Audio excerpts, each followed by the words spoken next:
I am Pauline Terry Smith, and I'm the founder, president, CEO of a triad of organizations that's committed to empowering poor rural women mostly. And that includes the Network of Women for Food Security, the Mushroom Producers Association, and the Foundation for the Development of Mushroom. The Network of Women for Food Security started in about 2011. And it was started by a group of friends. We had been out and had a negative experience getting into one of the fancy hotels in Jamaica. I'm not really used to being treated like that and told that we couldn't participate and we couldn't go in. And so I became obsessed with, we had to start something. So a couple of us, we kept working on that, and we started out by helping women plant fruit trees, because we noticed in this part of the country the fruit trees were all killed to make room for yam ground, and for a lot of communities there were no fruit trees for the children anymore. Like when we were children, in my community we only have maca and bamboo trees. So we started with getting fruit trees through RADA and through trees that feed, and planting trees. But the women said to us, it's nice that you're planting trees, but it takes a long time for the trees to grow, and we need something that can help us make money for the children.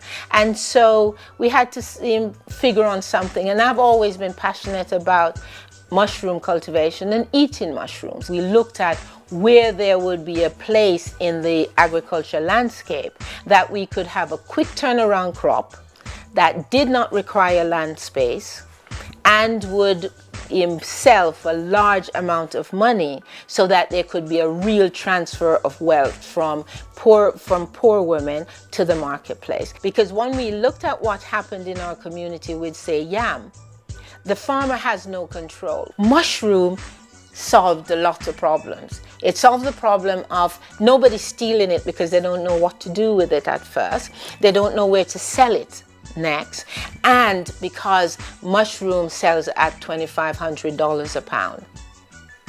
So that was real money. In less than a month, a woman could have, in a week after she gets a mushroom grow bag, she can have mushroom to sell. Mushroom is a super magical food. It regulates your blood sugar. It is great for all your prostate issues. It helps people who want to lose weight.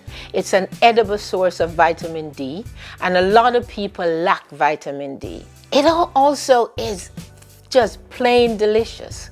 It's one of the higher foods that rises up to meet whatever flavor you throw at it. If you prepare it the proper way, then it takes on the mouthfeel of meat. It is like teriyaki chicken. What's not to love about my fungus? It's just good. And the greatest thing, you cannot spoil mushroom. And this is supposed to be the best part of it. The cookies going to be made. And like Miss Linda will tell you, age is not a barrier to growing mushroom. No. You're not dependent on hiring. As long as you can walk. Yeah. Mr. Smith makes a soap, he makes a body butter, makes a lotion. All cosmetics. Very nice. And of course, certain season, for example, Easter coming up, you'll be getting mushroom Easter bun. We've got some brains around here. Oh yeah. And the only person they haven't met is Mr. Smith. Oh yeah. Mr. Smith. The real Mrs. Smith. You wouldn't have mushrooms without Mr. Smith. He works what?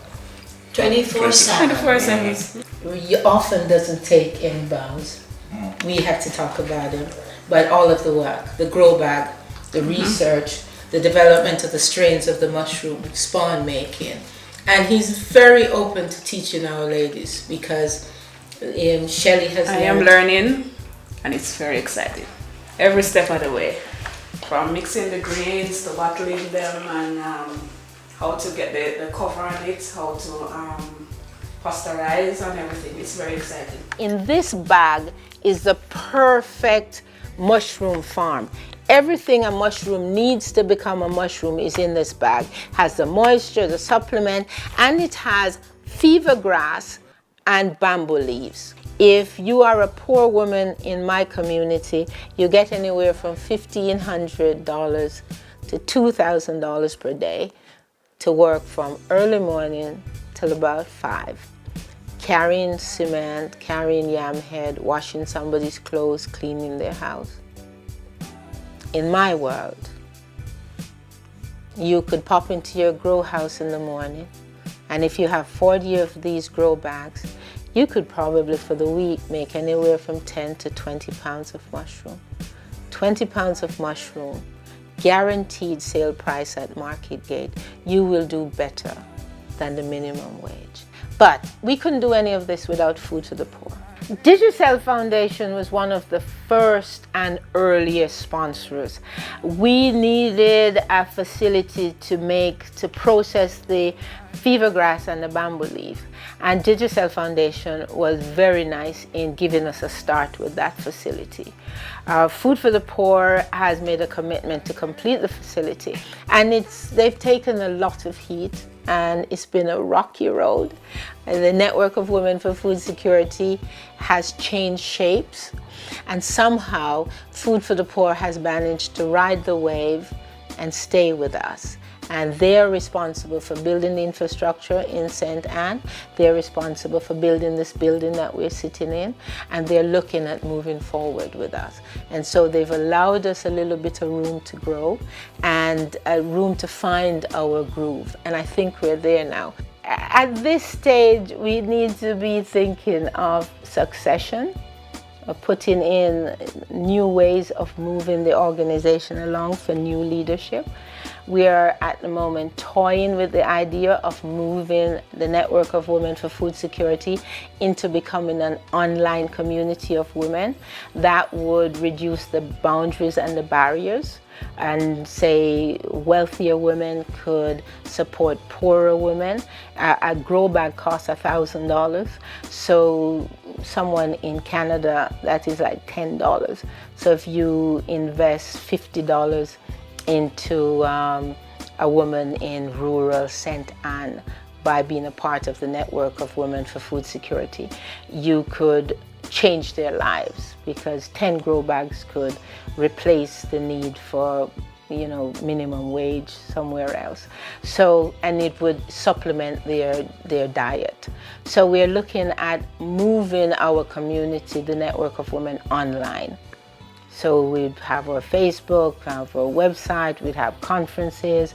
We could, the Network of Women could become the market for a lot of the products, because then online you could sell directly the products online. So that's what we're toying with. It would also give us a wider reach for younger women.